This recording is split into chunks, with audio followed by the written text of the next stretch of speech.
What's going on, boys? Today we are talking pre-apocalyptic horror, or post-apocalyptic fiction versus pre-apocalyptic nonfiction, from an appropriately spiritual point of view. I think people are attracted to post-apocalyptic fiction because there's an interest in what happens after the end, or finding the hope following hopelessness. That's one of the reasons Metro 2033, the original game release and the original book release, was so interesting to me, because despite being post-apocalyptic, those two pieces of media were rather pre-apocalyptic. Shit just keeps getting worse. Pre-apocalyptic media or thinking instead focuses on all the little things, the signs, the causes, culminating in the end. There's no after in pre-apocalyptic thinking. There is the end you're aware of, and all the little causes and signs people weren't paying attention to. Or maybe were paying attention to, but couldn't or wouldn't do anything about it. And I started thinking about this because a few things happened in short order. First, I took a little more of an interest in Gnosticism, because it seems like with Gnosticism, people either don't know what it is and never talk about it, you never hear about it. I'd never even really heard the word until I've encountered by chance some people who were talking about it at length. Or you do know about it and you talk about it a lot. It's interesting that Gnosticism is not a strict, hard set of beliefs or a separate religion. Rather, it's a diffuse interpretation of Christianity, one that I think makes a lot of sense. I won't be doing a full Gnosticism summary because I don't completely understand it, and I find it interesting that Gnosticism persists not by entrenching but by floating via interpretations, as it did back then, all based on a few sets of observations and assumptions. The key one here being our creator God hates us. The demiurge is not the ultimate creator.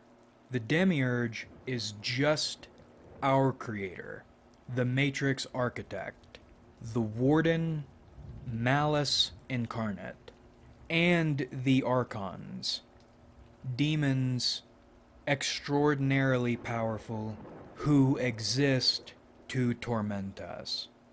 Aside from one, a redeemed archon who, thanks to the circumstances of creation, his creation, will never himself be able to escape the Matrix, this hell existence, yet he tries to help us escape. Weird day. I was stress tweaking hard earlier, but have since calmed down a bit. My boss and I had a meeting. He offered me a shot of bourbon at 10 a.m. I declined, but I guess I was making a face, because he said to me, "Skimmerlit, these are the things a man does. Not these are the things a man does, implying this is something or these are the things a real man must do. These are the things a man does. These are the things a man in this existence is driven to." And that was a punch in the face of a, "hey stupid, time to reflect" moment. When you're in hell, what does a man do? That started the tweaking.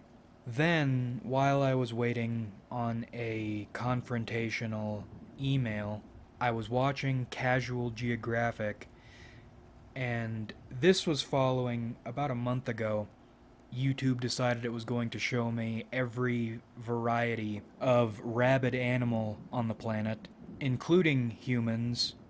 I was introduced to zoocosis, a phenomenon similar in character, similar in appearance to rabies, purely psychological, occurring in zoo animals. These zoo animals quietly fucking lose it. They'll spend every waking moment repeating a singular behavior, most often swaying. I mean, there are tons of different ones animals suffering this zoocosis can do, but most of them end up either pacing back and forth or swaying. And watching that put me in a state I haven't felt in years. My first and only real spiritual encounter was a benevolent one. It felt like the god I worship inhabited my environment. The space is alive. Every object in your vicinity is observing you benevolently. I call that my only spiritual experience. There were a few others, but they were minor and bad, only one of them being intense and worth noting. It was when I was in university, living alone, still drinking. I woke up one morning and I thought someone was sitting in my computer chair by my bed, but I couldn't make out its face, and I started screaming. And I screamed until it went away. And then, when I caught my breath, I realized I didn't know who I was. And sometimes you get that sensation the instant you wake up, a disorientation, wondering who you are and what's going on, but it goes away like that. This did not go away. It persisted for long enough for me to realize I didn't know who I was, start panicking, start crying, start going through my papers to try to figure out who I am, and then it came back to me. That is alcoholism, hell, brain rot. But the reason I bring up those two instances is upon seeing these animals in zoocosis swaying, it tripped something. Nowhere near as bad as the instance I described, but I felt the bristling of something spiritually wrong. It felt like maybe something awful might have been observing me using eyes in photographs around the office. It wasn't super intense. It wasn't a post-threshold feeling like the first positive example and the most intense negative example, but it was distinct enough to be picked up on. And I think it's because in these animals, you are seeing something that sees you. Their consciousness either has vacated and been replaced, or their consciousness has been corrupted to the point they're unrecognizable. Their software has been completely rewritten. They're now following an alien logic. The swaying in particular freaks me out because this isn't a biological disease, and it's not affecting just one species. The fact that it's so many of them that have never even seen each other in many instances makes it seem like a pre-apocalyptic spiritual indicator. This bothers me so much because Casual Geographic suggested humans might be suffering zoocosis. What are the conditions that give rise to zoocosis in all sorts of animals. You deprive them of context, purpose, and choice. And then you leave them there with no way out until they die. You deny them the conditions under which either their consciousness formed or they were led to expect, to need, to thrive, and then that original consciousness either disappears and is replaced with a new consciousness befitting this hell, or their original consciousness is, I would say adapted, but it's corrupted to suit this hell. And watching it from the outside is disturbing. Something clearly is wrong. The swaying in particular is eerie, it bothers me. But how does it feel from the inside?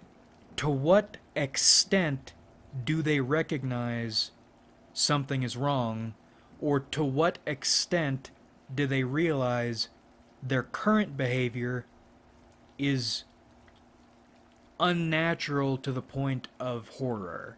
They must not be able to recognize it on some level, because these animals suffering zoochosis will sway around other animals who aren't, and they'll continue swaying among other zoochosis affected animals who are also swaying. They're swaying together. What are the odds we as a species have lost our minds, but don't recognize the extent to which we've lost our minds? We know something is wrong, but it might be so much worse than we are capable of realizing.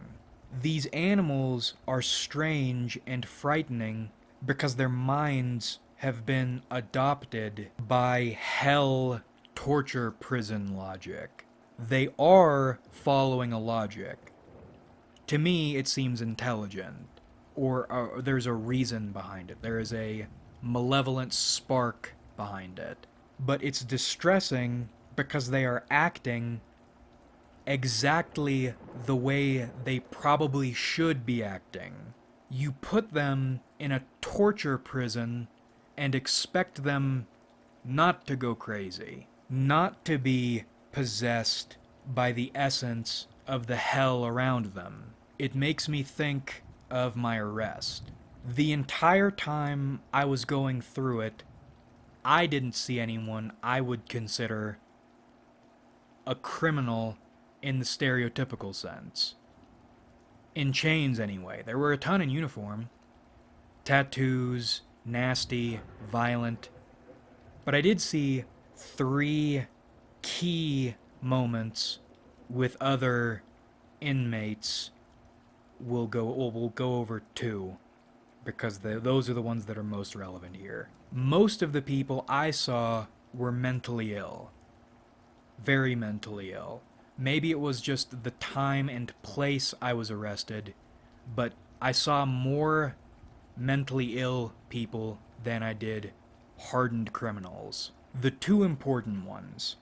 First, a woman maybe in her early 50s who couldn't have weighed more than 100 pounds. We were in a hospital. She has her cuffs on. She is sitting on her bed. She is talking about needing to go home to her family. Her children, her brother, sister, whatever.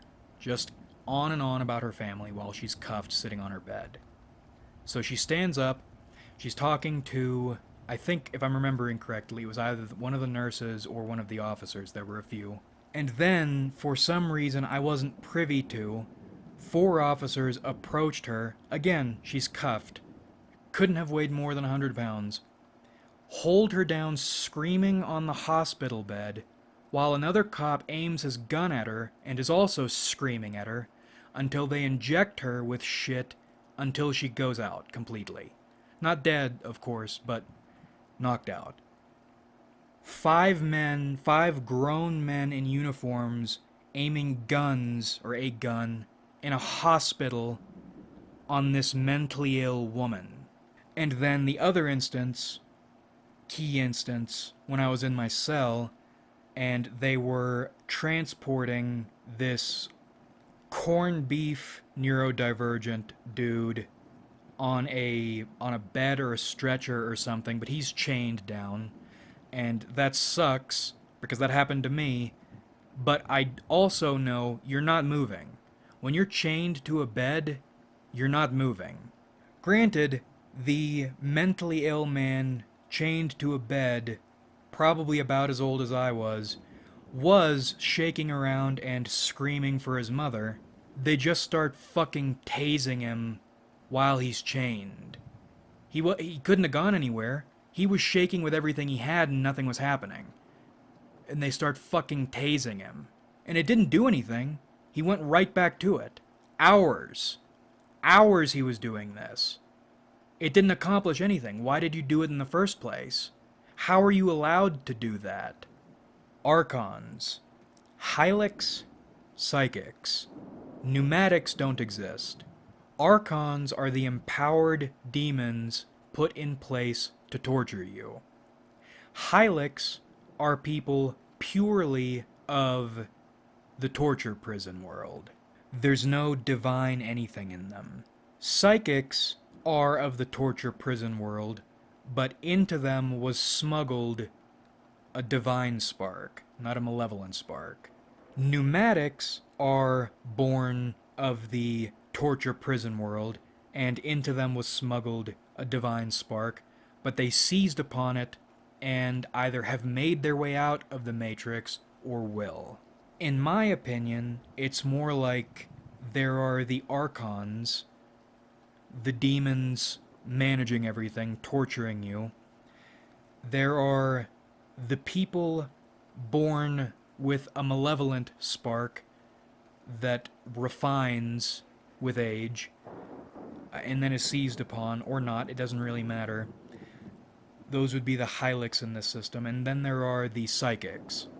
The people born with that malevolent spark, refines with age or doesn't, that doesn't really matter. More a resistance to that malevolent spark. The most you can do is resist your evil nature, either in respect of or in service to something divine. But no matter what, you were formed with demonic hands. The reason I bring all this up is pre-apocalypse. Animals are losing their minds and reflecting in a way we can see the hell we have put them and ourselves into. We see an elephant standing in one spot, swaying for 12 hours a day, every day, for years. We know something is wrong. But we, as a species, are certainly missing our version of that, whatever it is. We know something is wrong, but we can't comprehend the degree to which it's wrong. You have no idea how bad things really are. And what bothers me most about this, nukes, those are scary. Disease is scary. But those have the decency to kill us. We are not going anywhere. I don't think our apocalypse is going to kill us. At least not that straightforwardly. I think our apocalypse is going to be something more akin to the rise of Slaanesh. An apocalypse, the birth of a dark god rooted in the corruption of soul and consciousness. It's already happened. All we're doing is waiting to see how much worse it's going to get, and at what point we'll really notice, and to what degree we'll be able to comprehend what we're seeing. Every 20 years or so, the United States participates in a blood sacrifice. As a species, we are tweaking we're losing it. And I think you tweak and get uncomfortable shivers and nightmares when you cross paths with what's coming, what might already be here. It's like you're living your entire life in a well-lit cell. One day, you realize that darkness on your wall is actually an open space, a hallway. And you know that because your God stopped by to say hello. And I'm not advocating in or believing in Gnosticism directly. So their stuff is just useful. In this instance, you come to realize your God isn't the only thing out there, and your God isn't all powerful because there's something else out there. There's something just back enough in the shadows you can see it and it can see you, but you can't make out exactly what it is. All you know is it hates you. It and other things like it will be there always, and it's only a matter of time before they get their hands on you directly. No more just observing, waiting. And the animals and the swaying are so disturbing because nobody helped them. Nobody saved them. Whatever is going to happen to you, or is already happening to you, happened to them. And that's what they turned into.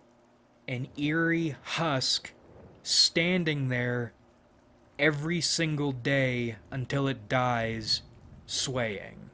These are the things a man does. So what are you to do when you make eye contact with the end?